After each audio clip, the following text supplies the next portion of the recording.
que esta lección, Señor oh Dios, llegue a nuestras vidas, Señor oh Dios Todopoderoso, que las palabras queden grabadas en las tablas de nuestro corazón, Señor, y que así mismo, Señor, podamos bendecir con esa misma palabra a muchas personas que lo necesitan. Mil gracias te damos, oh Dios Todopoderoso, en el nombre de Cristo Jesús. Amén y amén. Amén. Amén. Amén. Pues bienvenidos todos los que van llegando también. Queremos agradecerles que están listos justamente ahorita que estamos comenzando la clase y pues ya al principio estuvimos saludándonos y platicando con algunos que ahí se conectaron temprano. Así que si para el próximo jueves quieres estar ahí saludando a los hermanos, vamos a estar abriendo la conexión como unos 20 minutos antes más o menos para que tú puedas entrar y compartir con los hermanos. Así que, bueno, el equipo de la clase, Nelson, Silvia, te damos la bienvenida y pues vamos a acercarnos ya a nuestro material para poder arrancar. En unos momentitos voy a compartir pantalla para que puedan ver la presentación y vamos a hacer un pequeño repaso de la clase anterior y luego vamos a incorporarnos en lo que es el material que tenemos para el día de hoy. Ok, entonces, bienvenidos nuevamente a los que van llegando y vamos a iniciar con, a ver si habilitan ajá. Permíteme que ya no me veo yo. Ahí estamos.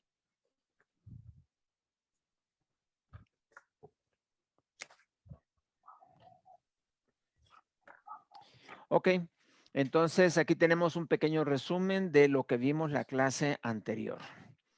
La pregunta que estábamos contestando era, ¿quién soy? ¿Quién soy? Habíamos dicho que esta pregunta le ha dado dolor de cabeza a mucha gente de generación en generación y es una pregunta que no solamente demanda una respuesta que cualquiera podría dar, sino una respuesta consistente, una respuesta absoluta, una respuesta que satisfaga, porque la verdad es que la gente quiere saber su verdadera identidad. Ahí apunta esta pregunta, ¿quién soy? ¿Quién realmente soy? Y decíamos que la palabra de Dios nos enseña que somos el resultado del pensamiento de Dios. O sea, no nací por accidente, no nací porque, bueno, ni modo, yo soy el resultado del pensamiento de Dios. Soy hecho a imagen de Dios. Esto le da valor y le da dignidad al ser humano. Lo hace diferente a los animales y a cualquier otro tipo de creación que exista. Soy semejanza de Dios. O sea, hablábamos la semana pasada que cuando el hombre piensa de Dios, tiene que pensar en función de cómo es el hombre y para poder entenderlo. Esto se llama antropomorfismo.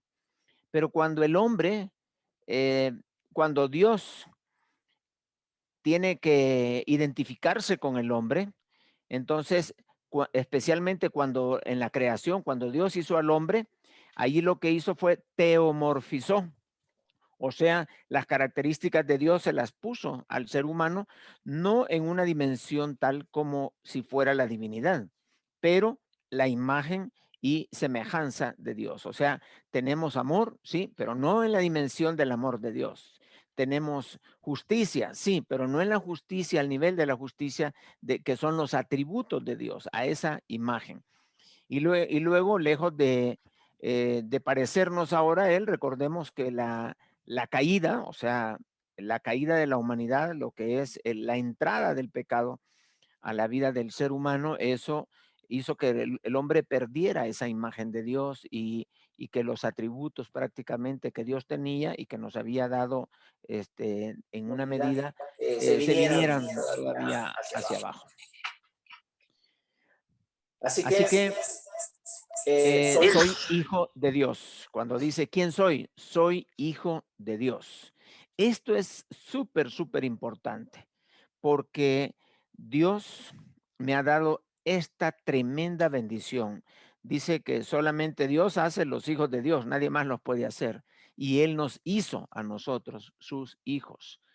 y como tal, entonces, coheredero con Cristo. ¿Por qué? Porque soy hermano de Jesús. Estas características deben de darnos suficiente razón para que nosotros entendamos, y esto es lo que quiero que vean, todas estas características nos permiten a nosotros desarrollar una dignidad en nuestra vida. O sea, yo no puedo cambiar ninguna de estas cosas que están acá. Yo, si trabajo como piloto, eso en nada afecta estas características. Si soy el gerente de una empresa, estas características no son más y no son menos. Todo lo que yo realmente soy, en realidad, mi dignidad no está en función de mi profesión, de mi nivel académico, no está en función de mis capacidades intelectuales, sino más bien está en función de a quién le pertenezco, ¿verdad? Soy hijo de Dios. Eso no puede cambiarse. Hay ricos que son hijos de Dios, hay pobres que son hijos de Dios. Hay personas que son negros y son hijos de Dios, blancos y son hijos de Dios. No importa el color de tu piel, no importa el tamaño tuyo, no importa si eres chino o no eres chino o si eres moreno, no importa ninguna otra cualidad. Estas características no se pueden perder. ¿Por qué? Porque es la verdadera dignidad del ser humano que tiene a Cristo en su corazón. Entonces, esto no solamente me da dignidad, y recuerden, bueno, vamos a ver al final de la clase de hoy, vamos a ver cómo el Señor Jesucristo utilizó la respuesta a estas preguntas para hacer algo él, algo que hizo. Él necesitaba estar consciente de qué era, de quién era y de dónde venía y hacia dónde iba. Ahora, estas cosas, como ya saben ustedes cómo es Dios, Dios no va a hacer algo a menos de que tenga un propósito. Entonces, todos nosotros tenemos un propósito. Y esa es una de las cosas que vamos a ver al final de la clase de hoy. Si ya sé quién soy, de dónde vengo y a dónde voy, ahora lo que necesito es, ¿para qué Dios me ha dado vida? ¿Para qué estoy acá? Y cómo podemos encauzarnos en ese para qué. Ok, entonces esto es lo que vimos la última clase. Vamos a ver ahora entonces la pregunta, ¿de dónde vengo? Esa es la siguiente pregunta, ¿de dónde vengo? Entonces, aquí es donde el ser humano surge, salta con ideas. A través de los años ha venido tratando de darle respuesta a la pregunta, ¿de dónde vengo?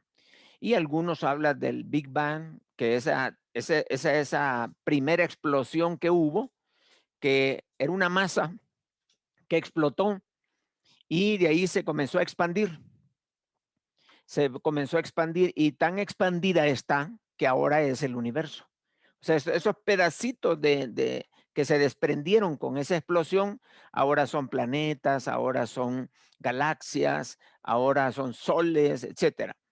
Es lo que ellos dicen, ¿verdad? Y eh, es tremendo. Imagínense ustedes que ponen un montón de cemento y hay unas botellas de agua y ponen ahí hierro y ponen ahí piedra y lo unen todo en un gran depósito enorme. Y en medio de eso le ponen dinamita y luego explotan ustedes aquello. ¡Puf! A medida explota, el cemento, se hace edificios, se hacen casas, en la explosión se va construyendo, solo cosas bonitas van surgiendo. Es totalmente absurdo que algo así pueda suceder. O sea, una explosión desordena más que ordena. ¿Ok? Entonces, eso de desordenar y ordenar es lo que los científicos o los estudiosos le llaman la entropía. La entropía, eso habla de el desorden, que las cosas cada vez más se desordenan más. Ese es el principio de entropía, es que al pasar el tiempo las cosas se van desordenando, no se van ordenando. Entonces, esto violaría el principio de entropía que los mismos científicos apoyan. Así que eso es lo mismo como decir, ok, agarro un reloj Rolex y lo hago con un martillo, lo golpeo todo, lo golpeo, lo hago pedacitos. Lo amarro en un pañuelito, lo meto en una bolsita y lo dejo en medio del desierto del Sahara. Y 1.000.000 de años después, el reloj ya va a estar ordenado, ya va a estar otra vez dando la hora y hasta con cuerda va a estar. Es totalmente absurdo. Las cosas, más bien lo voy a encontrar oxidado, peor lo voy a encontrar que cuando lo dejé. Entonces, eso quiere decir que al transcurso del tiempo las cosas se echan a perder, no se van mejorando. Y esto lo puedes, deja tu casa sola y te vas por un año y luego regresas, ya van a haber crecido las plantas allá adentro y a ver qué otra cosa, ¿no? Hay que darle mantenimiento para que tenga cierta utilidad. Así que esto del Big Bang realmente es una, ellos le llaman la teoría, porque esa es una idea, no es algo que están afirmando, es una teoría. También está la otra, la de la evolución. Esto creo que a los estudiosos hoy en día la evolución les está dando más problemas que solución. Y no es cierto que el ser humano venga del mono, obviamente, ¿verdad? El mono no fue hecho a imagen de Dios, obviamente no es así. Claro, estas teorías no toman en cuenta a Dios. Por eso nosotros no hablamos de la teoría de la creación, porque no es teoría humana. La creación es lo que Dios nos ha dicho, no es lo que el hombre se imagina o piensa. Lo que se imagina y piensa es el Big Bang y la evolución, tratando de dar respuesta de dónde vengo. Y lo que Dios nos ha dicho, lo que Dios ha dado como revelación, no es teoría, sino es prácticamente una verdad. Y eso lo vamos a ver más adelante. Ahora, la conclusión a la que llegan estas teorías humanas es que nosotros somos el producto del azar. Ahora, esto, lejos de dar respuestas a las interrogantes del ser humano, lejos de dar paz, de dar tranquilidad, realmente lo ponen en una situación en la que no tienen paz y no tienen tranquilidad. El ser humano, generación tras generación, vienen dándole vuelta al tema y no hay paz, no hay consenso, no hay seguridad y sigue llamándose teoría. Después de años y años y años y años, sigue siendo una teoría. Así que, lejos de dar paz, da intranquilidad al ser humano. Y eso da a entender, obviamente, que no es un concepto perfecto, no es un absoluto.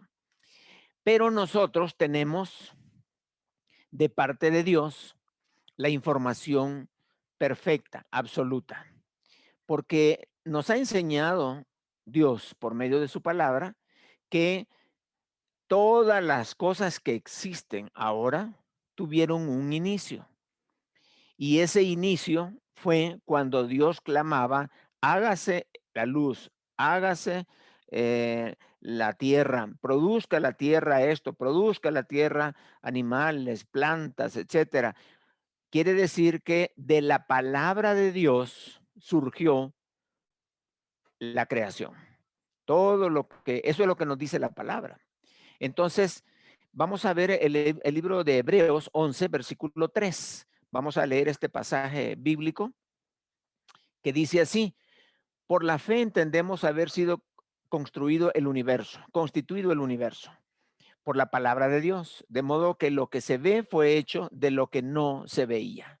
Y yo he bosquejado aquí, más bien dicho, he estructurado acá las ideas para que se pueda entender mejor el versículo. Dice, dice, por la fe. Ok, la fe es creer lo que dice la palabra de Dios. Eso es fe. Es fe. Es creer. Es exactamente creer. Y dice la palabra de Dios allí en el 13:1, es pues la fe, la certeza de que, ¿alguien me ayuda? Es la certeza de lo que se espera, la De lo que convicción. no se ve. Lo que no se ve. exacto, lo que se espera, la convicción de lo que no se ve. Ok, muy bien. Entonces, ese concepto, la certeza de lo que se espera y la convicción de lo que no se ve, eso lo seguimos tratando en este versículo. Dice así, por la fe, ustedes y yo entendemos que el universo fue constituido por fe. O sea, ¿cómo constituido por fe? Sí, porque dice la Biblia que por la palabra de Dios fue hecho el universo. Entonces, luego dice la palabra, de modo que lo que se ve, que es el universo, lo que se ve es la tierra, la creación, los animales, las plantas, todo lo que nosotros vemos ahora, dice, de modo que lo que se ve fue hecho de lo que no se veía. ¿Y qué es lo que no se veía? ¿Alguien sabe? A Dios y su palabra. ¿Ok? La palabra de Dios, exactamente. La palabra de Dios es lo que no se veía. Recuerde, es la convicción de lo que no se ve. Entonces, tenemos en este versículo 3 de Hebreos 11 una descripción clara de, eh, bien sencilla, de que todas las cosas fueron hechas por Dios. Ah, muy bien. Entonces, entendiendo esto, vamos a ver qué dice la palabra con respecto a ti, a mí, qué dice con respecto a nosotros. Dice la palabra que no venimos a este mundo por casualidad, sino por voluntad de Dios. O sea que tú no decidiste venir o nacer. Tus padres no decidieron hacerte, sino que Dios te hizo y usó a tus padres para que tú nacieras. Que es al revés de lo que normalmente pensamos. Dice la Biblia, antes que te formase en el vientre, te conocí. Antes que se hiciera la unión del óvulo y el esperma, antes de eso yo te conocí, dice, ya sabía yo de ti. Y antes que nacieses te santifiqué, te di por profeta a las naciones. Jeremías 1:5. Y aquí tenemos lo que Dios le está diciendo a Jeremías. Jeremías, mira, antes que tú nacieras, que te formaras en el vientre, yo ya tenía en mi mente que tú ibas a existir. ¿Por qué? Bueno, porque yo te iba a santificar y te iba a dar como un instrumento mío, como profeta a las naciones. Ahí estamos hablando que Dios pensó que Jeremías naciera, lo santificó, quiere decir, lo apartó para ¿qué? Para el ministerio. O sea, que tenía un propósito de su existencia. Dios no va a hacer algo que no va a usar. Todo lo que Dios hace tiene sentido. Todo es bueno. Él cada vez que hacía algo dijo, es bueno, es bueno. Dice la palabra también con respecto a Isaías. Ya vimos a Jeremías. Dice, ahora pues, dice Jehová, el que me formó, está hablando allí Isaías, el que me formó, o sea, Dios te hizo. No te hiciste tú solo. Como dice el Salmo 100, Dios nos hizo y no nosotros a nosotros mismos. O sea, ni tu papá ni tu mamá te hicieron, sino Dios quiso usarlos a ellos para hacerte a ti, el que me formó desde el vientre para ser su siervo. Ven, ahí había un propósito para hacer volver a él a Jacob y para congregarle a Israel. Porque estimado seré en los ojos de Jehová y el Dios mío será mi fuerza. Ahí podemos ver cómo Dios tenía la intención de hacer a Isaías, lo formó. ¿Por qué? Porque le dio características, le dio cualidades, le dio eh, habilidades. ¿Para qué? Para que hiciera su objetivo, su propósito. Y entonces alguien puede pensar, bueno, es que yo no sé hablar, pero Dios me ha puesto en el ministerio. Bueno, si Dios te ha puesto ahí, Él te va a enseñar a hablar porque Dios sabe por qué te pone un propósito. Recuerden que Dios estaba dispuesto a darle quizás a ser al hombre más de mayor locución a Moisés, pero Dios se perdió Moisés se perdió la bendición de ser el hombre que mejor habla en toda la humanidad, porque dijo, no, pues yo soy tartamudo, no puedo, manda otro, y finalmente le puso a Aarón. Pero el plan de Dios, el plan A de Dios era Moisés. Y como era tartamudo y todo, pero le dijo, no, pues yo te voy a hacer, no hice yo al ciego, no hice yo al sordo, entonces yo te puedo dar el habla a ti. Yo te voy a hacer, pero de los mejores. Pero no manda otro, que no sé qué. Bueno, ahí está. Pero Dios sí te provee para tus propósitos. Y Dios te formó. Dice la palabra que así como trabajó con Jeremías, también lo hizo con Isaías. Y de la manera en que Dios formó a Jeremías y formó a, a Isaías y les dio a los dos un propósito, también te ha formado a ti y me formó a mí y nos ha dado un propósito. Y la pregunta, como digo, que nos vamos a estar haciendo es, ¿cuál es entonces ese propósito para el cual tú existes? Mucha gente vive porque existe, pero nosotros vivimos y existimos para el propósito de Dios y nada más. Hay gente que se levanta en la mañana pensando que, bueno, mientras tenga vida tengo que hacer algo, pero no sabe qué hacer exactamente. No está convencido de que lo que esté haciendo sea el objetivo por el cual existe. Y eso es lo que tenemos que averiguar. Ahora, para muchos, el problema es que ya nos quedan pocos años de vida y reorientar nuestra vida hacia el objetivo principal ya es urgente. A lo mejor andamos divagando por otro lado, ¿verdad? Hay personas que se han hecho ricos, tremendamente ricos, y el propósito de Dios será que tú seas un empresario exitoso, nada más. Hay muchas personas que son empresarios exitosos y, y dice, gana todo el mundo y pierde su alma. Es muy triste eso, ganar tantas cosas, poder comprar lo que sea y no tener la salvación. Así que el propósito de Dios para nuestra vida tiene que estar por ahí, es necesario encontrarlo. Y ese es el propósito de esta clase, que tú puedas al final de la clase decir, ok, ya entendí lo que Dios quiere que yo haga. En el resto de mi vida, yo voy a orientarme, a enfocarme en lo que Dios quiere. Bien, vamos adelante.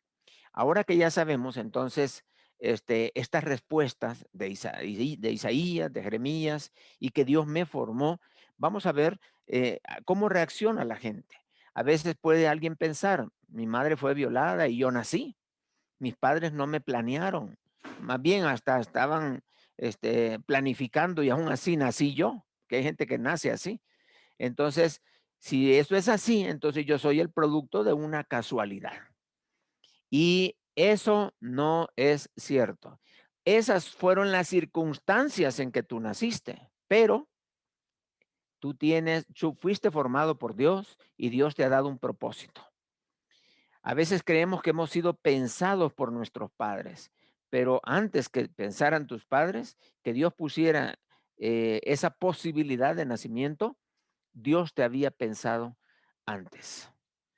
Dios no está diciendo, estoy tan ocupado que la gente está naciendo y no les he dado propósito todavía. No, Dios no está preocupado así. Él sabe quién va primero, y cómo van. O sea, tiene una coordinación increíble, increíble. Como que si solo te atiende a ti, como que si solo tú existieras. Es algo impresionante. Entonces, lo que sí tienes que entender es que tú eres el resultado del pensamiento divino. Y tú estás acá, ¿por qué? Porque Dios quiso que tú estuvieras acá, por la voluntad de Dios. Ese es el propósito. Ese es ¿de dónde vienes? Pues vienes de la del más íntimo pensamiento de Dios. Yo quiero que Rosita nazca, ¿ok? Ahí está. ¿Por qué? Porque yo le voy a dar un propósito. El propósito que yo le doy es para bendecir a otros, para que por medio de ella llegue la palabra a mucha gente, para que su ejemplo, su testimonio, en fin, allí puede estar el propósito de Dios. Entonces, ¿de dónde vengo? Vamos a ver estos pasajes que Dios ya sabía de ti antes, mucho antes todavía, que te concibieran. Ok, vamos a ir adelante, que estos ya los vimos, estos versículos. Y ahora vamos a hacer el resumen. ¿De dónde vengo entonces? Tú estás acá porque es la voluntad de Dios. Punto. O sea, ya no le des más vueltas al asunto, que el mono, que la explosión, no, ya no le des más vueltas. Dios pensó que la existencia tuya fuera una realidad. ¿Por qué? Porque Él tiene un propósito para ti. Entonces, ¿de dónde vienes? Vienes del resultado de un pensamiento de Dios. De ahí viene. ¿Qué circunstancias? Esa es otra historia. Esa es harina de otro costal. Dios te hizo nacer. Dios te dio las circunstancias de tu nacimiento porque esas circunstancias serán parte de tu propósito. Así que no solamente vemos lo que la palabra de Dios nos da la información sobre quién soy, sino también de dónde vengo. Yo vengo de Dios. Vengo de Dios. Nos queda una pregunta entonces para contestar estas preguntas más básicas del existencialismo humano y es ¿a dónde voy? Si quién soy y de dónde vengo son difíciles, ¿a dónde voy para muchos seres humanos? Ha sido una de las preguntas más que ha creado filosofías, ha creado tendencias de pensamiento, etcétera. Y algunos dicen, bueno, todos vamos a la tumba. ¿A dónde voy? Pues a la tumba, a una, como decía aquel, de que el ser humano es como un juego de ajedrez. Una vez termina el juego, todos se van a la caja. Y muchos creen que eso es cierto. A la cajita, a la tumba, y ahí se quedan. Vamos al purgatorio, ya saben ustedes quiénes piensan así. Otros dicen, pues vamos al infierno y con mucha sabiduría y con poco entendimiento lo dicen y es cierto, mucha gente va al infierno, pero no es el destino final como para poder decir a dónde voy. Ahí voy a estar para mientras. Y otros dirán al cielo, bien, acertadamente, dependiendo de cada uno. Otros pueden, hablando de, sobre todo los orientales, hablando de la reencarnación en otro ser. ¿A dónde voy? Bueno, ahora voy a ser rata, ahora voy a ser cucaracha y la próxima voy a ser un canguro, porque me gusta saltar. Yo creo que la siguiente me toca caballo. Y ahí van reencarnando en animales o en otras personas, ahí dependiendo, como dicen ellos, del karma. Por eso hay que portarse bien para no reencarnar en un animalito menos privilegiado. Y entonces, que podamos ir subiendo en el tema de la reencarnación y ser mejores cada vez. Obviamente, estamos totalmente perdidos con esto, ¿verdad? No tiene ni idea ni sentido acomodar esta filosofía o esta teología dentro de lo que dice la palabra de Dios. Pero hay gente que así dice, vamos a reencarnar. Y otros dicen, pues a un lugar incierto, o sea, en otras palabras, no sé, al polvo tal vez, porque el hombre vuelve al polvo y ya. Pero sí, tiene razón, el cuerpo va al polvo, pero el ser humano es espíritu, alma y cuerpo. No estamos hablando a dónde va tu cuerpo, sino a dónde va tu ser. Entonces, aquí vamos a entender una cosa, como que el ser humano tiene más sentido de poder contestar esta pregunta que las dos anteriores. ¿Hacia dónde voy? Y si las dos anteriores ya son algo hecho, digámoslo así, ya está hecho. Esta pregunta es dinámica porque dependiendo de mi elección, yo voy a determinar mi futuro. Entonces, la respuesta de hacia dónde vamos a ir es una decisión no de filosofía, sino de decisión personal. Tampoco digo de religión, porque hay gente que cree en diferentes religiones. Sin embargo, recuerda, la religión no le va a dar sentido eterno a tu vida, sino la religión eh, te aparta de la relación con Dios. Estamos hablando de una decisión personal. Por tomar esta decisión es que yo voy a decir hacia dónde vamos. Y entonces es interesante cómo Dios, según su palabra, existen únicamente dos lugares. El ser humano puede tener muchas ideas en su cabeza, muchas ideas. Muchos son los pensamientos del hombre, pero Dios es el que tiene una respuesta. Así que solo hay dos lugares. Allá en la eternidad hay dos lugares nada más. Uno es con Cristo y el otro es sin Cristo, que es en el lago de fuego, que la Biblia llama la muerte segunda. Dos lugares nada más, dos destinos nada más para tantas ideas que el ser humano tiene. Solamente hay dos opciones: o vas a estar con Cristo por la eternidad o sin Cristo por la eternidad en el lago de fuego, bajo un sufrimiento eterno. Entonces, me gusta esto, que Dios decidió nuestra existencia, pero esta es, existencia nos da la oportunidad de que nosotros decidamos nuestro destino final. Dios nos ha dado el poder de elegir y Él quiere que seamos nosotros los que decidimos a dónde voy a pasar la eternidad, o sin Cristo. Dios nos da la opción de vivir con las consecuencias de nuestras propias decisiones. Así que, pues, una vez tú has decidido, digamos, ahora que estamos hablando entre cristianos, ya hemos decidido por Cristo, nosotros que recibimos a Cristo en nuestro corazón, entonces estás feliz, estás contento porque solamente hay una respuesta. ¿A dónde voy? Pues yo voy al Padre. En otras palabras, yo voy a estar con el Padre.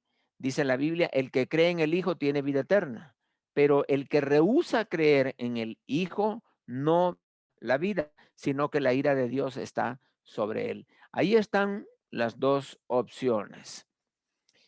¿A dónde voy entonces? Una vez que yo he tomado la decisión de creer en Cristo, la palabra de Dios me dice claramente ahí en Juan 14 del 2 al 3: en la casa de mi Padre muchas moradas hay. Si así no fuera, yo os lo hubiera dicho.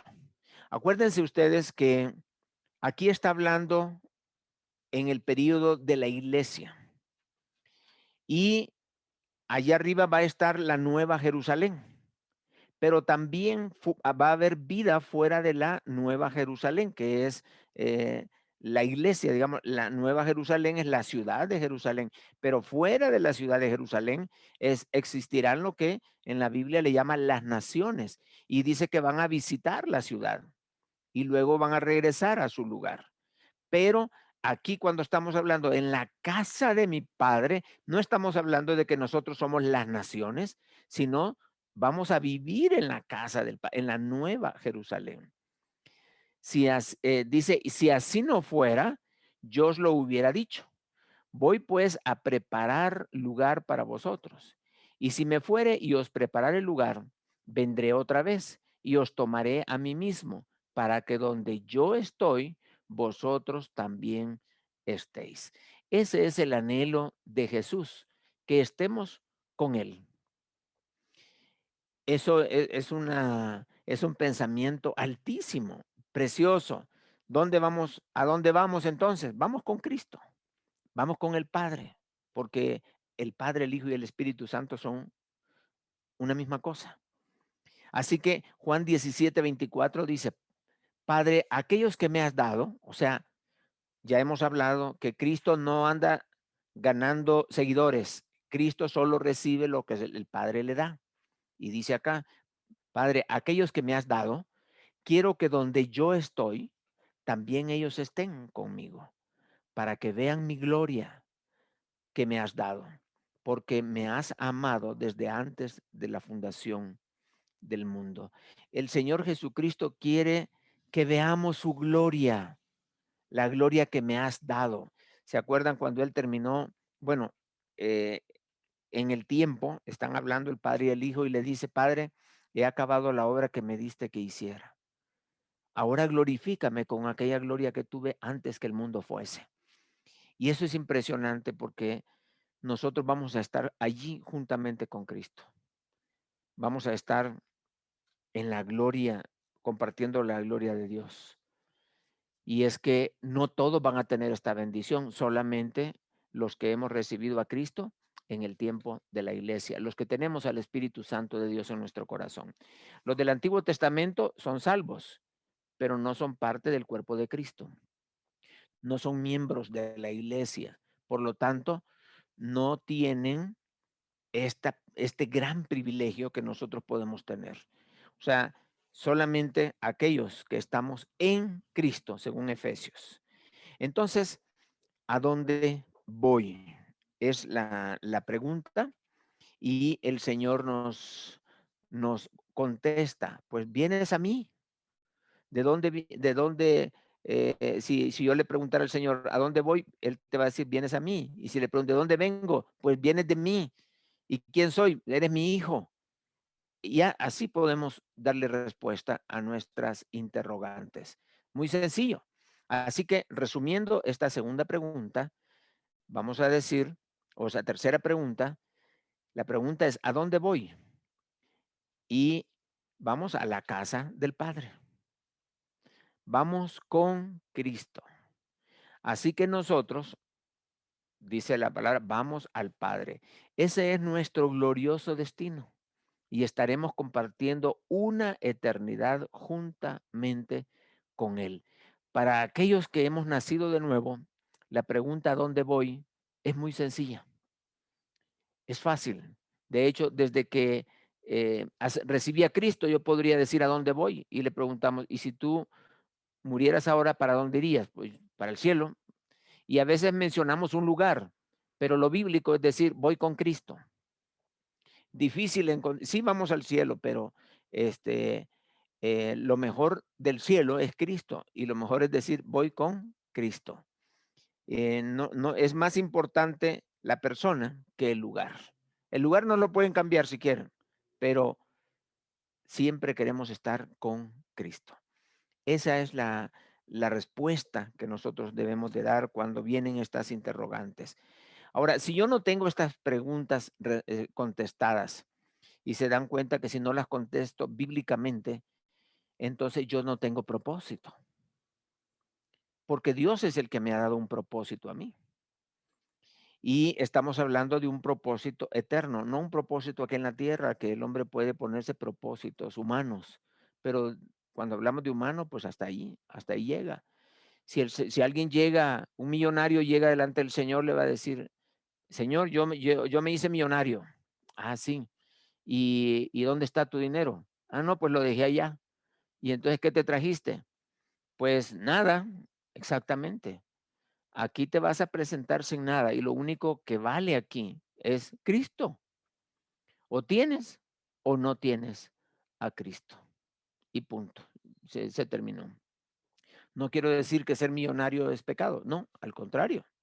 Puedes usar todos tus millones para glorificar al Señor aquí en la tierra. Así que Dios tiene un propósito en nuestra vida. Dios sabe cómo hacer.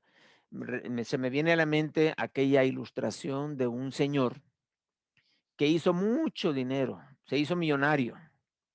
Y este señor era ateo y escribió muchos libros en contra de la existencia de Dios. Y sus libros fueron muy vendidos. Hizo más dinero todavía. El problema de este señor es muy excéntrico, nunca tuvo hijos y cuando él murió le heredó toda su fortuna a un sobrino que tenía. Y ese sobrino era cristiano. Y entonces usó todos los millones para imprimir Biblias y repartir Biblias. Ese fue su objetivo de todo. Entonces Dios tenía un objetivo, inclusive hasta con el ateo. Dios tenía un propósito de distribuir, de compartir la palabra de Dios. Veamos el pensamiento de Jesús. ¿Cuál es el pensamiento de nuestro Señor Jesucristo? En Juan 13, versículo 3. Vamos a leerlo, si lo buscan por favor, y uno de ustedes si lo puede leer. Juan 13, versículo 3. Lo leo. Sí, por favor, hermano Oscar. Sabiendo Jesús que el Padre le había dado todas las cosas en las manos. Perdón. Sabiendo Jesús que el Padre le había dado todas las cosas en las manos y que había salido de Dios y a Dios iba. Ok. Si se dieron cuenta, el versículo está allí, nada más que está distribuido. Ahí está en sus pantallas, ahí aparece. Y la pregunta, estas preguntas, más bien él no se pregunta, él da respuestas. Él da las respuestas a estas tres preguntas que aparecen ahí.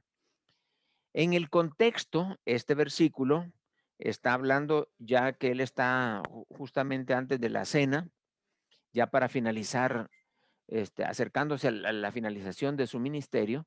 El Señor Jesucristo tiene que hacerse esta reflexión, una autorreflexión que él hace. Él está a punto de lavarle los pies a los discípulos. Y si hermano Oscar, a ver si nos ayuda a leer el versículo 4, por favor.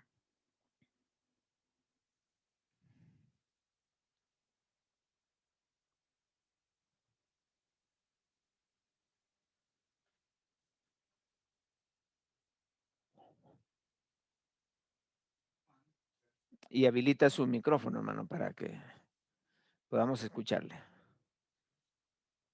Juan 13:4. Se levantó de la cena y se quitó su manto y tomando una toalla se la ciñó.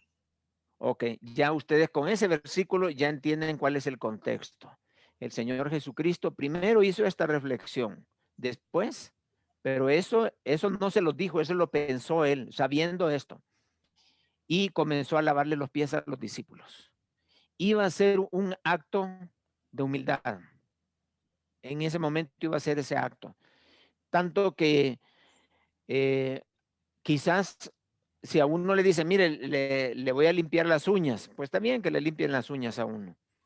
Pero cuando le dicen a uno, permítame, le voy a limpiar los pies, como que uno reacciona, no, espérate, no me toques los pies. Una vez íbamos caminando con Lanchi y mi cuñada se le desataron las agujetas de sus zapatos. Y le digo, mira, se te desamarraron, te las voy a amarrar. No, dice, no, ¿cómo crees que tú me vas a amarrar los zapatos a mí? Entonces, a veces hay gente así que ve eso como un acto de demasiada humillación. Así que Jesucristo lo iba a hacer, pero él no tenía nada que perder. O sea, ¿por qué dice él sabiendo Jesús qué? ¿Por qué? Porque la dignidad de Jesucristo no estaba basada en lo que él hacía, sino en lo que él era. Y ahí es donde está la pregunta. ¿Quién crees tú que eres? Esa es la pregunta. Don Sí, Reinaldo, sí. ¿hay algún simbolismo con los pies ahí? Porque Simón Pedro le dice, no solo mis pies, sino también las manos y la cabeza. Y Jesús le dijo, el que está lavado no necesita sino lavarse los pies, pues está todo limpio. ¿Hay algún simbolismo con los pies? Sí, primero recordemos que cuando una persona llegaba a una casa, era parte del ritual de entrada. Un esclavo era la persona indicada para lavarle los pies a la persona y ya con sus pies lavados entraba a la casa. Eso era lo normal en aquel tiempo. Entonces, para que pudiera entrar, en este caso, el Señor Jesucristo les está diciendo a ellos que mientras están en este mundo, porque se lo dijo ahí más adelante, mientras están en este mundo es como un cristiano que está en este mundo y él dijo, pues yo no pido que los saques de este mundo, sino que los protejas en el mundo, que los cuides estando en el mundo. Entonces, eso es lo que sucede. Nosotros estando en este mundo, en esta carne, vamos a pecar. Y necesitamos nosotros hacer una limpieza diaria, si fuera posible, una limpieza diaria o de momento, para poder nosotros estar en una perfecta comunión con el Señor. Por eso Pedro le dijo, no, pues si me vas a lavar, lávame todo. Y dice, no, no, es que no, ya tú eres salvo y lo único que necesitas es lavarte los pies, como andar en santidad, caminar en este mundo, pero con pies limpios, que caminemos nosotros en santidad. Es a eso precisamente que hizo la comparación el Señor, a la salvación y al caminar santamente, bajo la dirección del Espíritu Santo. Entonces, claro, luego habla también usando esa dinámica de lavar los pies, el Señor la usa posteriormente para darle otro significado, que dice que el mayor es el que sirve al menor y no al revés. En este mundo, todo el mundo quiere ser el de arriba para que le sirvan, pero el Señor dice, no, es el de arriba tiene que servir al de abajo. Y la única forma de hacerlo es entendiendo es la respuesta a estas tres preguntas. El Señor dijo, ¿quién soy? No sé si hermano Oscar, si quedó satisfecho con la respuesta. ¿Sí? Ok. Sí, gracias. Gracias. Gracias. Ok, sí. Entonces, ¿quién soy? Dijo el Señor Jesucristo. Allí dijo, el Padre le ha dado todas las cosas en sus manos. Aquí en la presentación ya no puse los versículos, pero sí se los puse allí en el material.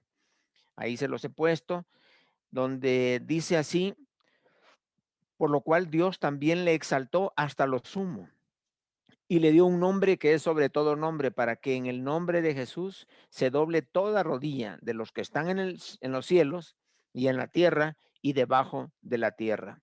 Y toda lengua confiese que Jesucristo es el Señor, para gloria de Dios Padre.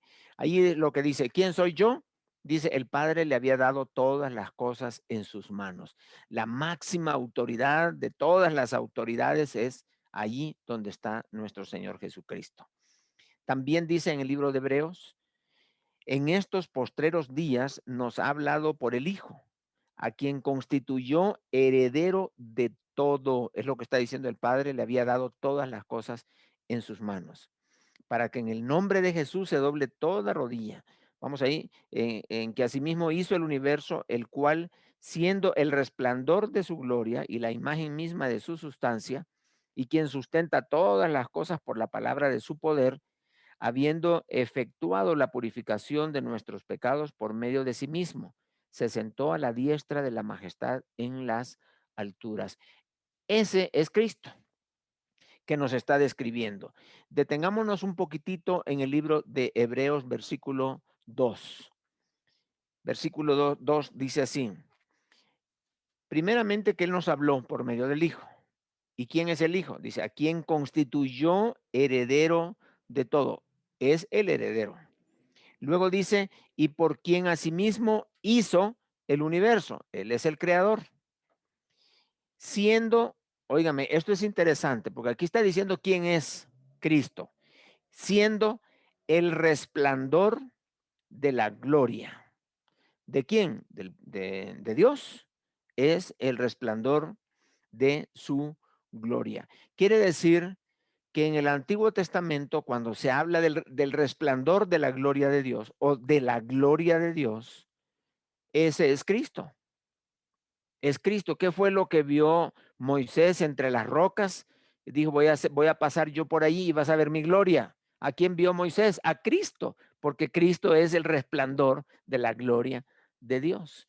Y en cualquier manifestación que Dios haya hecho, donde lo único que se puede ver es la gloria de Dios, entonces lo único que se puede ver de Dios se llama Cristo, porque Cristo es el resplandor de la gloria de Dios. Pero es algo más Jesucristo. Dice, la imagen misma de su sustancia. Qué manera de expresarse del autor de Hebreos. Cristo es la imagen misma de la sustancia de Dios. Aquí la palabra imagen se refiere a lo que cuando una persona va a reproducir un CD, digamos, primero se hace un máster. Ese máster es el que es es la copia original, digamos. No es copia, sino es el original. Y de ahí se reproducen. Entonces nosotros siendo cristianos, es como que nos hemos reproducido por el máster y ese máster es Cristo. Cristo es la imagen de Dios. Quiere decir que si tú alguna vez en tu mente has pensado que vas a ir al cielo y vas a ver al Espíritu y vas a ver al Padre y vas a ver al Hijo, no, ya te equivocaste. Solo vas a ver a Jesucristo, porque Él es la imagen de Dios. Eso quiere decir, Dios no tiene otra imagen más que la de Cristo. Dice el libro de Colosenses, dice que en Él habita, o sea, hablando de Cristo, en Él habita corporalmente toda la plenitud de la deidad. ¿Qué significa eso? Que todo lo corporal de Dios es Cristo. Cristo es lo único que vamos a poder ver de Dios. Por eso les dijo a sus discípulos que cuando le dijimos, muéstranos al Padre y nos basta, dice, ¿cuánto tiempo hace que estoy con vosotros y no me habéis visto? Entonces, lo que vamos a ver allá, por eso dice, le veremos tal como Él es Cristo. Así que eso es Cristo, dice él, pues sabiendo quién era Cristo, Cristo es eso, Cristo. Y esto nadie se lo va a quitar. Ahora, ¿de dónde venía Jesús? Dice que él sabía que había salido de Dios. Nosotros igual. ¿Y a dónde iba? ¿A dónde iba Jesús? A Dios mismo. Allá a sentarse al trono de la gracia, allí a la diestra del Padre. Ya hemos hablado que diestra no significa derecha. Diestra significa todo poder, toda autoridad. Eso significa diestra. De tal manera que no es que Dios está sentado en un trono y a la derecha de ese trono ahí está Cristo. Esa es una imaginación no bíblica, porque solo en el cielo, allá en el trono de Dios, solo hay un trono nada más, solo hay un asiento y ese es Cristo, nada más, solo Cristo. Así que Jesús sabía estas cosas y que estas cosas eran inmutables. Y nosotros también somos así. Dice, ¿quién soy yo? Bueno, que el Padre le había dado todas las cosas en sus manos. Nosotros somos coherederos con Cristo. Y que hemos salido de Dios, sí, ya vimos que salimos de Dios. ¿Y hacia dónde vamos? Pues vamos a Dios también. O sea, las mismas respuestas de Jesús son las mismas respuestas que nosotros podemos con toda libertad y confianza darnos. Porque Profe, eso es... ¿puedo preguntar algo? Sí, hermanita, con mucho gusto. Perdón, una pregunta. Entonces, ¿cómo quedaría? Ve que lo que dice la palabra, lo que dice que Jesucristo está sentado a la diestra del Padre, ¿no? Sí, sí, lo acabamos de leer por allí. ¿Estoy bien? Filipe, Pero sí, hermano. Sí. Y entonces, como mi mente es limitada, perdón.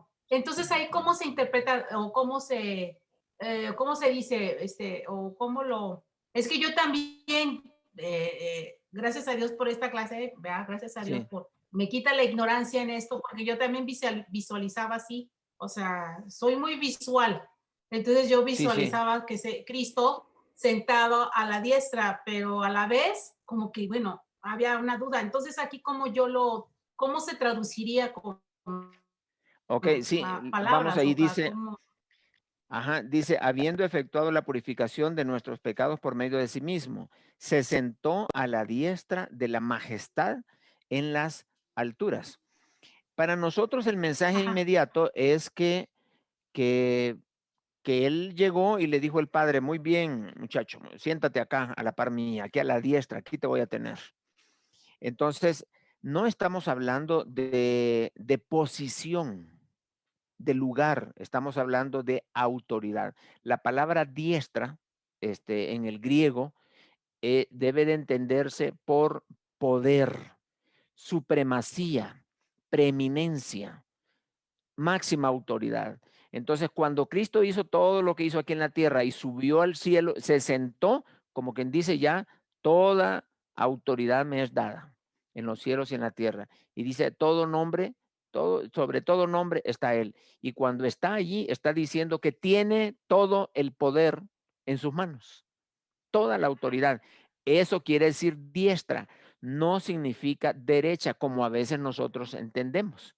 Y a veces en la Biblia aparecen palabras que sí se requiere una definición bien clara para poder entender el mensaje. Por ejemplo, cuando nosotros hablamos de talentos en la Biblia, a veces nos confundimos porque talento para nosotros es una habilidad que las personas tienen, pero en la Biblia talento es una medida de peso, no es una habilidad que una persona tiene. Entonces tenemos que ir al contexto, a conocer bien qué es lo que quiere decir, y es ahí donde nos viene el mensaje. Yo por muchos años, mi hermana Mireya, pasé pensando en eso. Una vez dije yo, voy a dibujar lo que me dice el capítulo 4 de Apocalipsis, y comencé a dibujar detalle por detalle todo el trono celestial. Pero lo que me extrañó es que solo hay un trono. Y digo, bueno, ¿y aquí cómo es que un trono que dice que tiene en la parte de arriba tiene un arco iris como de diferentes tonos de verdes, como color esmeralda? Y había uno centrado en el trono, dice. Uno nada más estaba en el trono. Y era como inmolado, que era Jesucristo el que estaba sentado allí. Entonces, cuando yo describí eso, digo, no, pues no hay dos tronos. Y entonces, ¿dónde va a estar Cristo? Y solo hay uno. Y y ahí la aclaración es que diestra significa toda autoridad, todo poder, preeminencia. Eso significa. Gracias. Entonces, sí, con gusto, hermanita. No, excelente pregunta, hermanita, porque yo creo que muchos teníamos esa duda y es mejor aclararlo. Lo que pasa es que a veces como que pasamos al cristianismo con ciertas ideas del pasado, ¿verdad? Y se nos viene a la mente las tres divinas personas. Se nos viene a la mente la Santísima Trinidad, ¿verdad? Las imágenes aquellas y uno también tiende a pensar, como dice, uno tiene a veces una mente muy, como dijo usted, descriptiva, ¿verdad? De visual. Y es bueno tener ese tipo de mente, nada más que hay que tener el dibujito correcto, ¿verdad? En nuestra mente para poder entenderla. Ok, gracias, mi hermana. Así que como Jesús da respuesta a su dignidad, porque esto es la dignidad de Jesús, era Dios, nosotros debemos de dar respuesta también para nuestra dignidad. Y no debe de haber nadie que se sienta indigno por ser cristiano. Nadie debe de sentirse, le dicen, ¿y usted es cristiano? Sí, sí, soy cristiano. No, ¿y por qué te vas a sentir mal por ser cristiano? No, puedes decir, sí, soy cristiano, ¿y qué? ¿En qué le puedo servir? ¿Verdad? ¿En qué cree que puedo aplicar mi fe? Lo que sea. ¿Por qué? Porque para nosotros es una dignidad, es tremenda ser una persona digna de tener a Cristo en su corazón. Así que todos debemos de estar felices y contentos porque somos dignos. Mejor dicho, Dios nos hizo dignos, no por nuestras capacidades, sino por su voluntad. Él quiso, dice, por su propia decisión nosotros somos dignos. Por fe estamos en esta posición.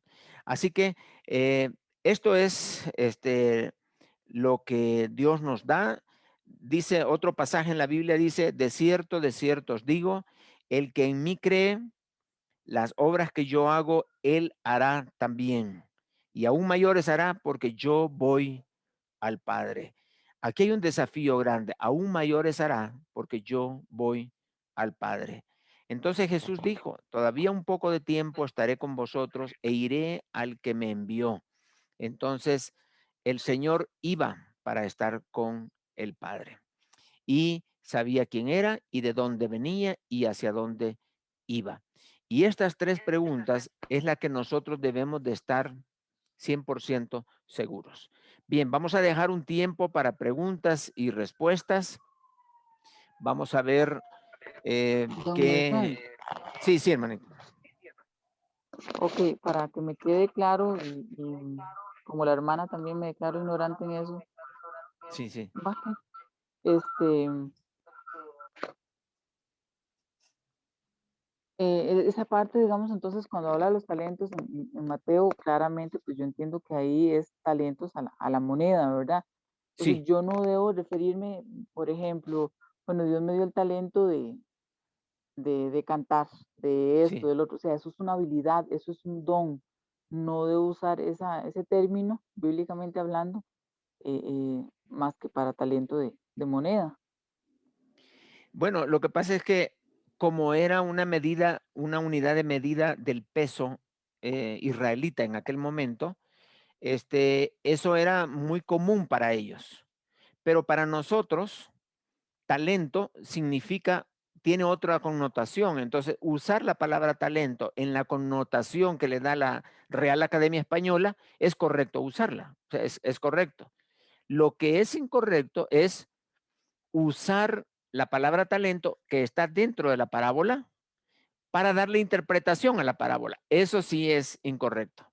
Deberíamos de darle la interpretación correcta de acuerdo al contexto de la palabra y no al contexto nuestro, sino al contexto de la palabra de Dios con respecto a la palabra talento. Eso sí es importante.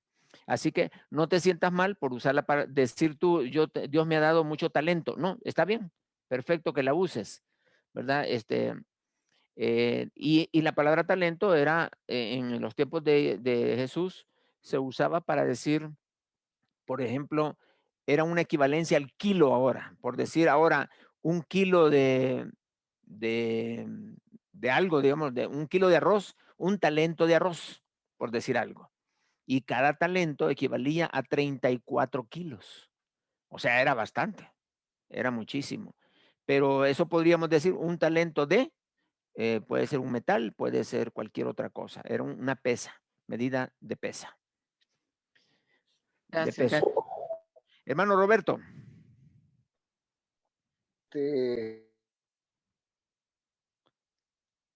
Hermano Sí, Roberto buenas Vera. noches. Sí, buenas Buenas noches, noches, mi pastor. hermanito. Dios le bendiga. Hay algo Gracias. que me viene ahorita en este momentito que usted indica de en realidad preguntar. Sí. Una pregunta. ¿Elección y decisión es lo mismo? Vamos a ver, buena pregunta, hermano. Elección y ¿qué otra dijo? Decisión. Decisión. Eh, no, no es lo mismo. Uno puede tener varias elecciones y una sola decisión, A por eso decir voy, algo. justamente porque en la Ajá, palabra que usted habla de destino, habla de ser sí, resultado de una elección, pero también ajá, debería ser y decisión. Porque una cosa, como exacto. usted la puede indicar, tenemos muchas Ujú, cosas para elegir, pero una sola ujú, decidimos. Entonces yo considero yo que exacto. para ser un destino es una elección y una decisión. Así es. Es el resultado de una decisión de Así varias es, elecciones que tiene. así es. Ahora, otra Ajá. cosa, el Sí, asunto hermano. de la palabra que habla de saber dónde vamos, Sí, que de pronto podemos tomar como sinónimo también dónde nos dirigimos, ¿ya? sí, Pero la pregunta exacto. usted la pone como una respuesta filosófica. Pregunto, Sí. ¿debería ser filosófica y teológica? Porque estamos hablando de un contexto ya en la parte de la deidad, es decir, de nuestro Dios. Entonces debería ser, aparte filosófica, porque filosófica es algo amplio, tendría en cierto aspecto, como dicen, da para bien o para mal, decir si hay muchas cuestiones que se ha creado, ¿ya? Ujú. Pero en cambio ya cuando hablamos teológica, yo confío yo que estamos ya adentrándonos y dirigiendo específicamente a lo que es nuestro interés, lo que es la palabra de Dios. Entonces, no sé si estoy bien o está mal, que sería una respuesta filosófica y teológica para complementar.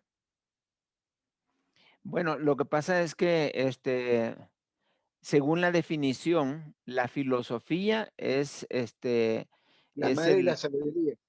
es amar a la sabiduría, exacto. Al amar a la sabiduría, pero ¿a cuál sabiduría se refiere? Esa es la Así pregunta, es. Cambia- porque filosofía más se une con sabiduría humana, con Así pensamiento es. humano. Así es. En cambio, que Ajá. si ya la ponemos Entonces, teológica, nuestra respuesta debe de ser teológica. O sea, en otras palabras, basada en la palabra de Dios o en el pensamiento de Dios. Esa sería así es. la respuesta. No teológica, filosófica, porque como que estoy mezclando ambas cosas, sino No, no hablando de una forma porque pura, sería palabra de Dios. así es, pero yo considero que sí puede ser filosófica porque en realidad fue, como dicen, buscar la sabiduría. Y sabemos que la sabiduría viene de Dios, que en realidad Ujú. nosotros ahí complementamos con la parte teológica, es el complemento, ¿ya? Pero yo sí Sí, considero que tiene que ser filosófica y teológica, para ya irle enrumbando donde debe estar. sí. Lo que pasa es que si yo quiero usar la palabra filosófica, tengo que explicar bien en qué contexto la voy a usar, pero no Simplemente que siempre voy del a tener amor a la la sabiduría oportunidad de es descubrir. explicar el contexto. Sí, Nada más, yo decía que en realidad está bien empleada la palabra filosófica porque es descubrir la sabiduría, y la sabiduría viene de Dios, pero ajá, enfocado a un Dios teológico, al nuestro, al que realmente todo el mundo, porque la verdad, si dejamos eso sí abierto, tranquilamente, que aquí no conoce, que está en pañales, lo que recién comienza, dirige sí, mal el asunto. Pero en cambio, si ya le decimos, sabes que va a irte para este lado, pero tienes que ir por esa puerta, porque ese es el camino que tienes que seguir. No el por el de acá que te va a presentar oportunidades y que en vez de dirigirte te va a confundir o te va a alejar. sí, No sí. sé si estaré bien. Ok, sí, vamos a escuchar algunas opiniones al respecto, que me parece muy interesante. Hermano Edwin. Ah. Luego, Rosario.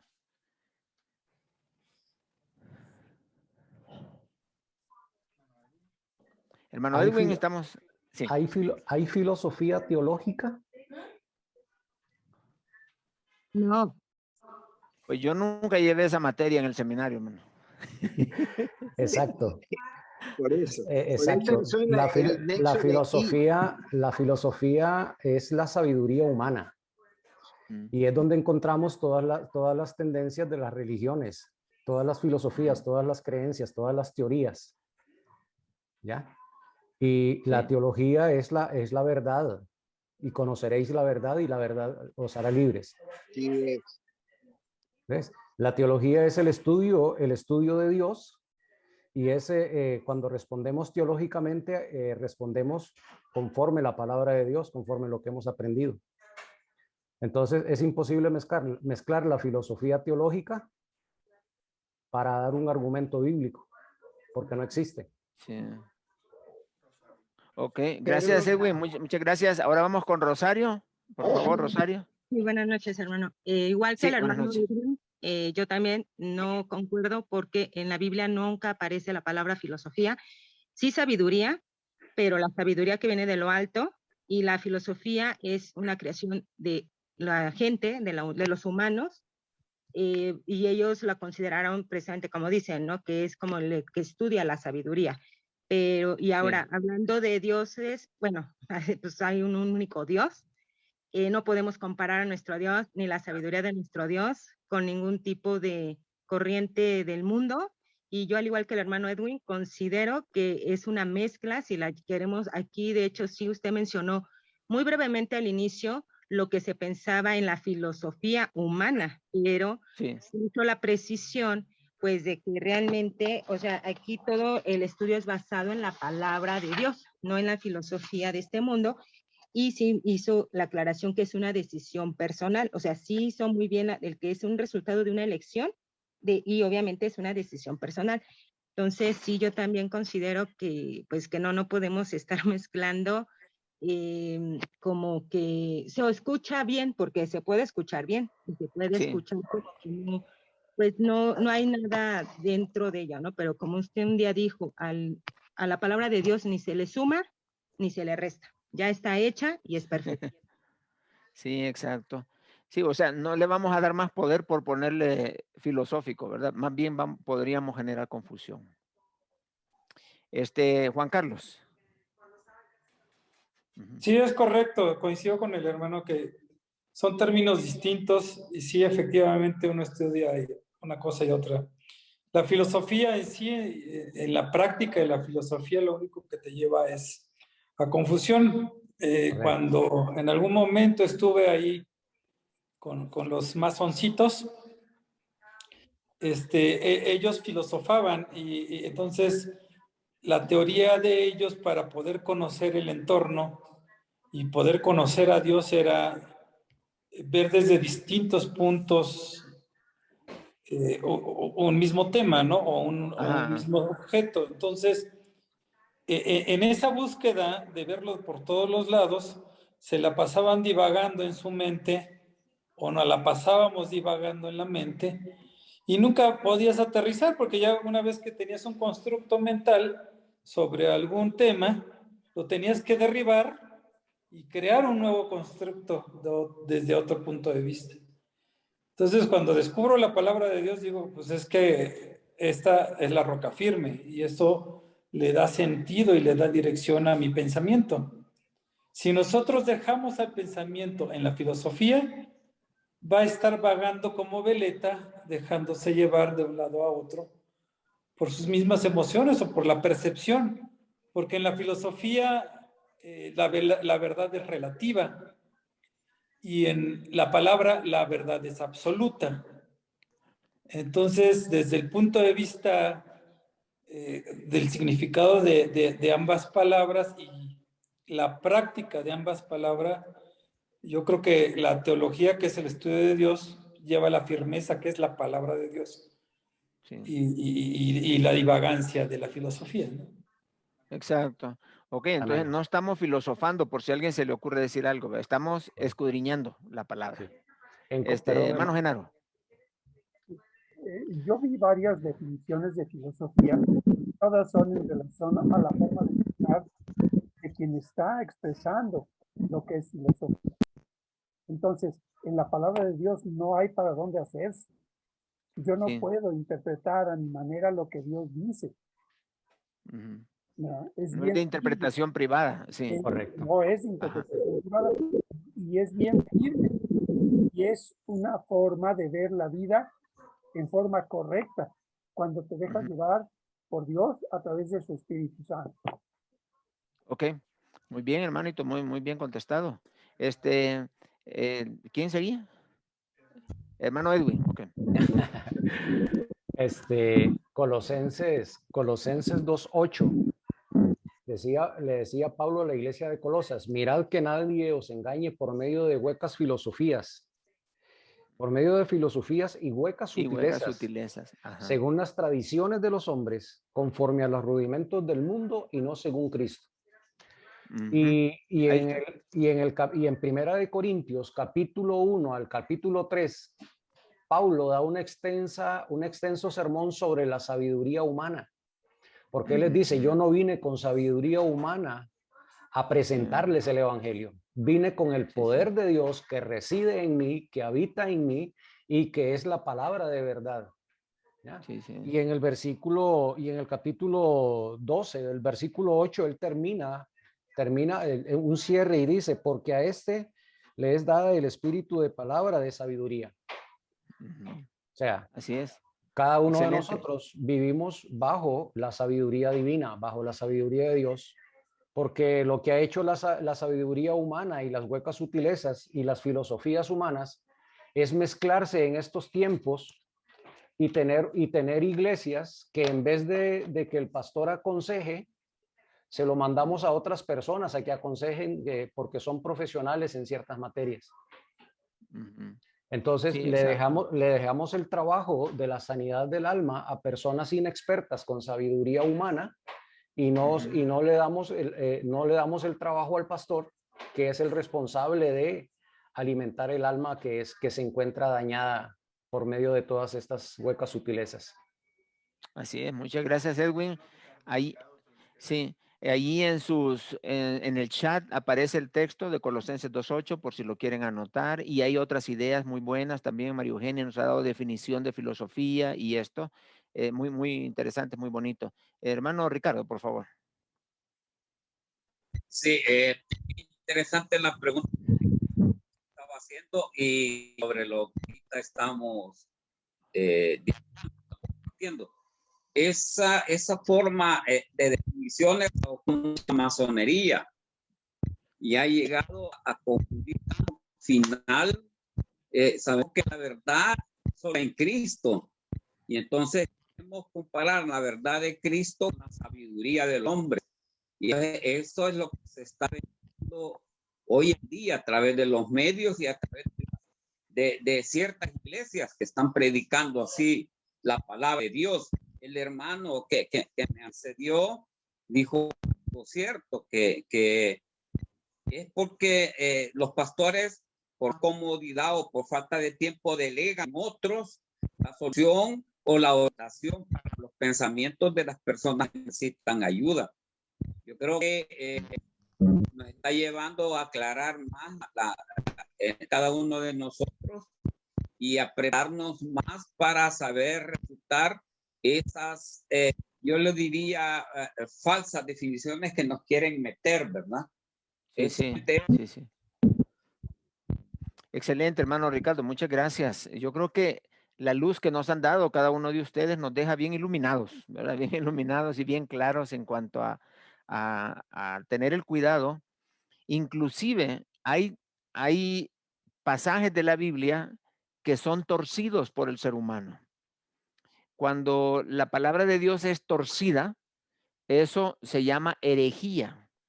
Y cuando la herejía no se enseña como opinión humana, sino como que eso es lo que tienen que creer, prácticamente se convierte en una falsa doctrina.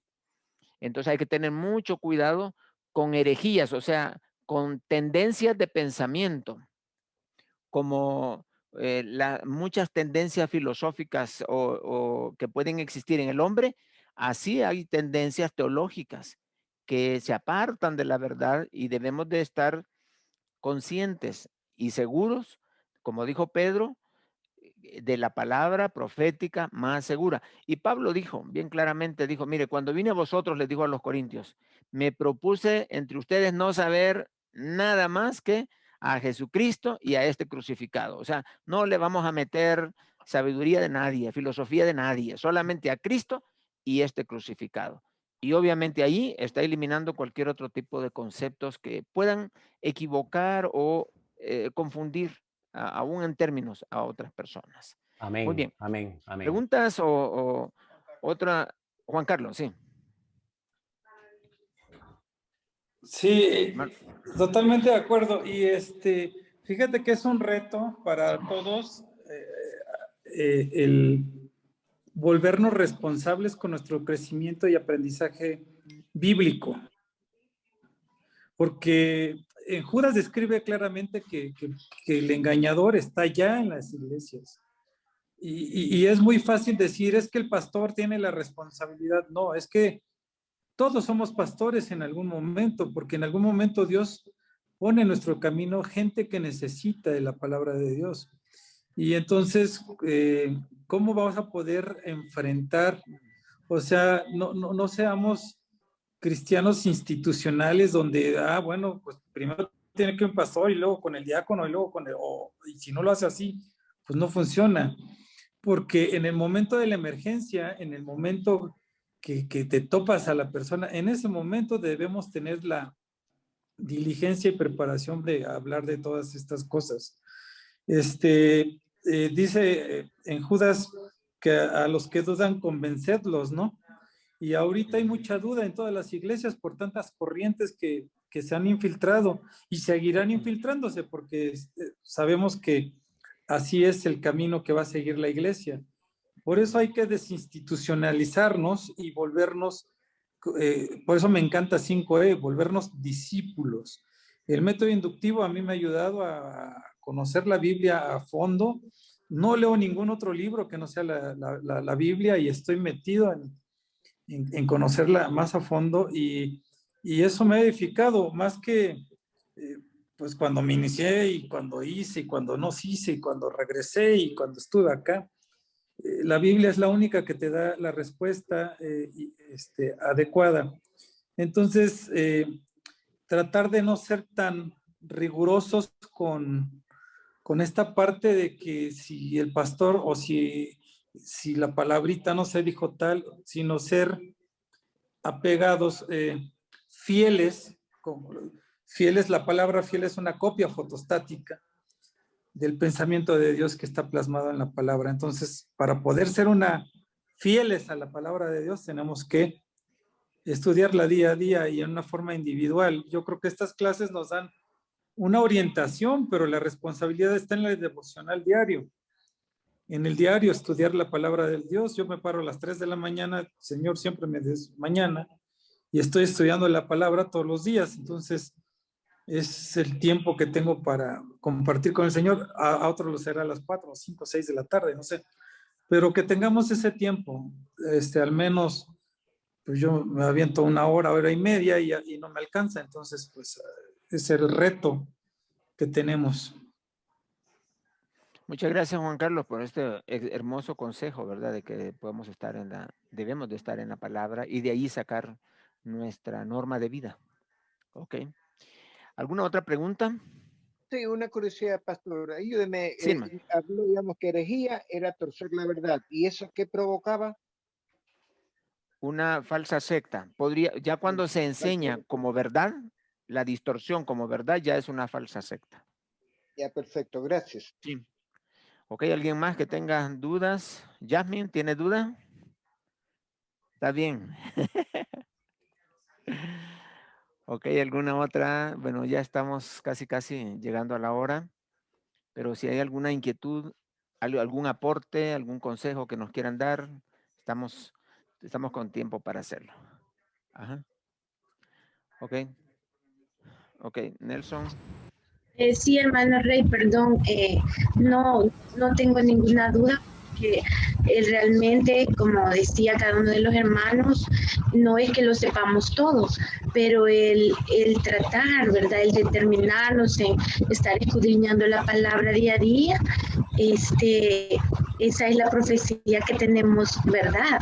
La palabra de Dios es verdad, y cuando estamos tratando de estar cimentados en ella, estudiando, buscando, poniéndola por obra, no nos va a sacar ninguna filosofía humana, porque el Espíritu Santo es el que nos convence y nos enseña, ¿verdad? Entonces yo doy gracias a Dios porque 5E nos está discipulando, ¿verdad? Y cada uno hemos tomado la decisión correcta y sobre todo que este es el anhelo de Dios, que vayamos conociéndole cada día y lo bonito es, lo maravilloso es de que es aquí donde podemos confrontarnos a través de la palabra, ¿verdad? Ser instruidos y las dudas que tengamos porque hay dudas, ¿verdad? Muchas dudas, como me ha encantado lo que surgió porque abona mucho más a nuestro crecimiento, ¿verdad? Porque nos vamos a ayudar a otros,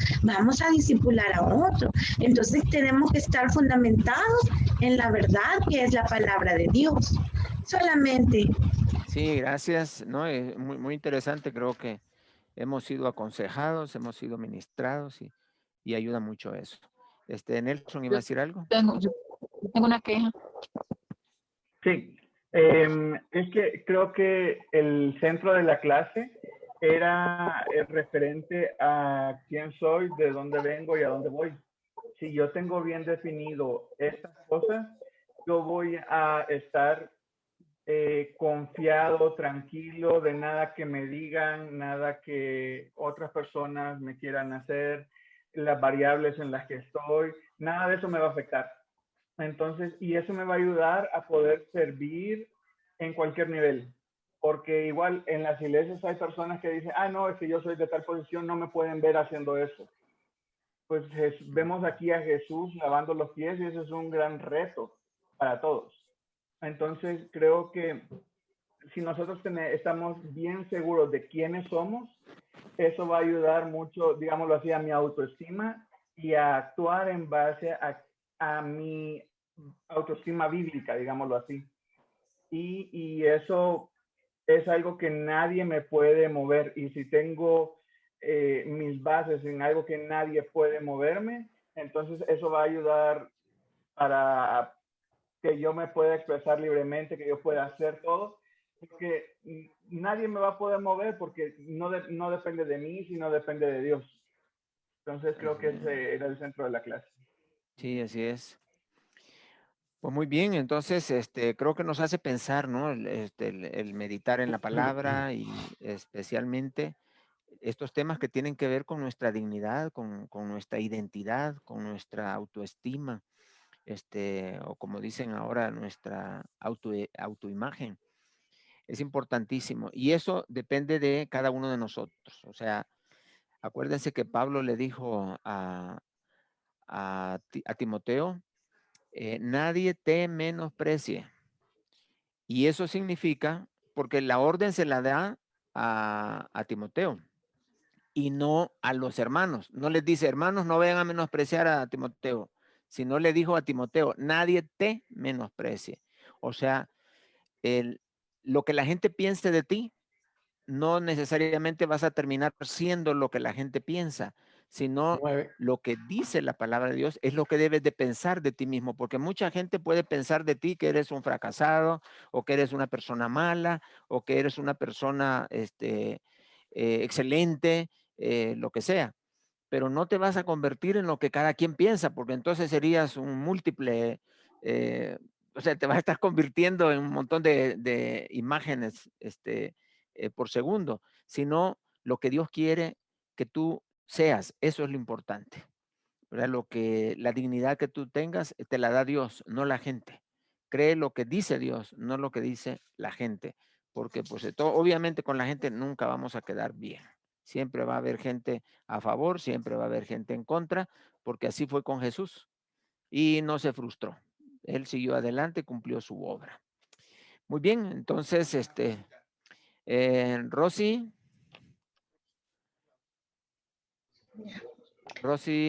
Mira. Ah, ya estás. Rosy García. Pastor, pues fíjese. No te escuchamos, Rosy. Ah, ok, ahora sí, ya. A ver. ¿Ya me escucha mi paz? ¿Ya? Ya, Rosy. Ah, bueno. Pues yo nada más quiero comentar que yo me siento bien feliz, me siento como $1,000,000 porque es muy bonito darse cuenta que en Cristo tenemos una identidad y también tenemos un destino. Y eso nos debe de motivar, de incentivar a vivir una vida conforme a la investidura que en Cristo tenemos. Y eso es algo más que un tesoro. Da consuelo, da confort al espíritu y es también una responsabilidad entenderlo. Ya desde entenderlo nos debe de hacer sentir responsables de la manera como hablamos, de la manera como sentimos, de la manera como pensamos. Hermoso, hermoso estudio Mi Paz y pues doy gracias a Dios porque tengo la oportunidad de estar aquí. Qué bueno, muchas gracias, Rosy. Yo tengo una queja. A ver, Evo. No, es muy poquito tiempo y se me hace demasiado chiquitito. ¿No cree que podamos empezar así como a las 5 de la tarde? Sí, qué bueno que se nos hace poco el tiempo. Y eso que dijiste que ibas a estar bostezando, imagínate. Del frío. Pero qué bueno que podamos estar en la palabra. Hermano Sí. Nelson, ¿sabe que, Sí, hermano. sabe que también me trae usted el recuerdo? Es cuando yo en el colegio que estaba como maestro, tenía, bueno, se puede decir una prueba, por no decir una gran dificultad, que en realidad la mayoría de los maestros no eran sino católicos, y yo era el único cristiano. Entonces tenía dos que eran evangélicos, testigos de Jehová, y todos ellos siempre se reunían para ir hablando, cuestión de encuentro, diciendo que no era verdad todo lo que yo promocionaba, y tuve incluso inconveniente con la rectora. Hasta que un Sí, día les sí, dije, mire, sinceramente, yo no vengo con el ánimo de pelear ni discutir, porque yo lo único que vengo es de decir la verdad. Lo que estoy sí, procurando es ayudar para que los jóvenes se orienten y se edifiquen en lo que está contexto de la palabra y que no le estoy imponiendo religión, sino por los valores morales que en ella hay. Y muy aparte de eso, también vengo con algo bien seguro, que quien me trajo aquí es del Señor, y si tengo que irme, será porque el Señor así ha querido. Entonces, hay concepciones o conceptos que en realidad muchos dicen serlo, pero no lo demuestran. Yo, en cambio, no vengo a decirlo, vengo a demostrarlo. Y eso, créanme, de otra manera, tuve más de un inconveniente, pero siempre Dios me daba una palabra de aliento, sabiduría, algún versículo que daba inclusive a la misma rectora, que inclusive tuve una reunión en consejo directivo. Y doy gracias a Dios que me dio la victoria. Pude terminar los años en que yo estaba hablando de la palabra y algunos de ellos inclusive venían ya a pedirme después consejos. Inclusive familias que tenían problemas, hablamos de los chicos que no tenían control de los padres, de pronto problemas que tenían en la misma dirección, el departamento de orientación vocacional, no sabían qué decir a estos chicos o chicas rebeldes. Y eso me venía a darle lo que en realidad Dios es, el sinónimo de amor, a expresarle que el amor de Dios se expresa en base a cuanto uno quiere abrir su corazón. Y eso es lo que le faltaba a la gente. Créame que de una u sí, otra manera Dios siempre estuvo de por medio, porque le doy la garantía que los caminos que voy, cada expresión o con términos como esto, que a veces hago observaciones, porque a mí me lo hicieron. sí, Y sí, entonces yo sí, lo que hago claro. es compartirle por tratar de ayudarles y que en realidad sientan que no es que lo sé todo, porque estamos en Sí, sí. camino, en el proceso toda una vida. Todos Pero estamos sin embargo, aprendiendo, lo que hermano. estoy procurando es para compartir y en realidad tratar de ayudarnos, porque ya le digo, yo aquí, si estoy aquí, no es porque sé, sino porque estoy aprendiendo. Así Si es, estoy hermano, así aquí, es. si estoy aquí es porque de una u otra manera me han hecho, Dios me ha permitido venir aquí porque es de otra forma de ver diferente, de contactarme con hermanos de otros países, de procurar Amén, demostrar sí. que en realidad, primero, no hay por qué sentir vergüenza de lo que somos. Segundo, Sí, de que no solamente hay que alimentar, sino también, aparte de formarnos, compartir. Que el sí, real ejercicio de madurez lo hacemos cuando realmente ponemos en práctica, porque realmente siempre he dicho a los chicos, a base de mis errores aprendo. Y tuve sí, así muchos es. errores, pero también tuve muchos aciertos. Y por esa razón Ujú. estoy hoy por hoy aquí, que es la cuarta generación, y créame, que si fueran 10 que tuvieran oportunidad que ustedes brindaran, siempre aprovecharé, porque un día todo eso que estoy de aquí llevando, en un momento estoy conversando también con los miembros de la iglesia y le estoy poniendo lo que aquí sacamos conclusiones. Sí, qué Por mi bueno, parte, hermano. le Gracias al agradezco, Señor. le agradezco. Gracias. Y qué bueno, hermano, que está aprovechando eso. Eso es la intención, es lo que queremos, que se reproduzca y que se lleve a otros. Qué bien. Vamos a orar, hermanos, y vamos a pedirle al Señor que nos guíe las cosas que vamos aprendiendo y vamos a pedirle a Silvita que nos dirija en oración, por favor. Ok. Padre, te damos gracias por esta noche, Señor, porque nos permitiste poder escuchar tu palabra, poder edificarnos, Señor, porque nos das las herramientas, Padre, como hijos tuyos, para estar más preparados para toda prueba, toda tentación, toda artimaña, Señor, que viene a nuestras vidas, Señor. Gracias por abrirnos los ojos, gracias por abrirnos los entendimientos, Señor. Y yo te pido por el pastor Nelson, por todo el equipo, por todos los participantes, Señor, que nos bendigas, que nos cubras, Señor, y que nada, Señor, estorbe las clases y que todo sea de bendición, Señor. Que el día de hoy todos podamos descansar y que lo que aprendimos el día de hoy sea de edificación para nuestra vida, Señor. Te agradecemos en el nombre poderoso de tu amado Hijo Jesucristo. Amén y amén. Amén. Muchas gracias, Silvia. Entonces, vamos a tomarnos las fotos y todos abriendo sus cámaras para que puedan salir bien sonrientes, bien contentitos, bien peinaditos. Ok, vamos a contar hasta 3. 1, 2 y 3. Ok, va la segunda pantalla. 1, 2, 3. Muy bien. Entonces, gracias por abrir sus pantallas y qué bueno, me alegra muchísimo el haber estado juntos una vez más. Que el Señor me los bendiga muchísimo y cualquier comentario, por favor, ahí lo pueden hacer en el chat, ¿verdad? El Señor les bendiga, se cuidan. Bendiciones. Dios mucho. Amén. Dios me lo bendiga. Dios me lo bendiga. Genaro. Adiós, adiós, hermana. Luego a todos, buenas noches, que Dios los bendiga. Buenas noches. Gracias, hermano Oscar. Adiós. Adiós, Judith. Adiós, Judith. Bye.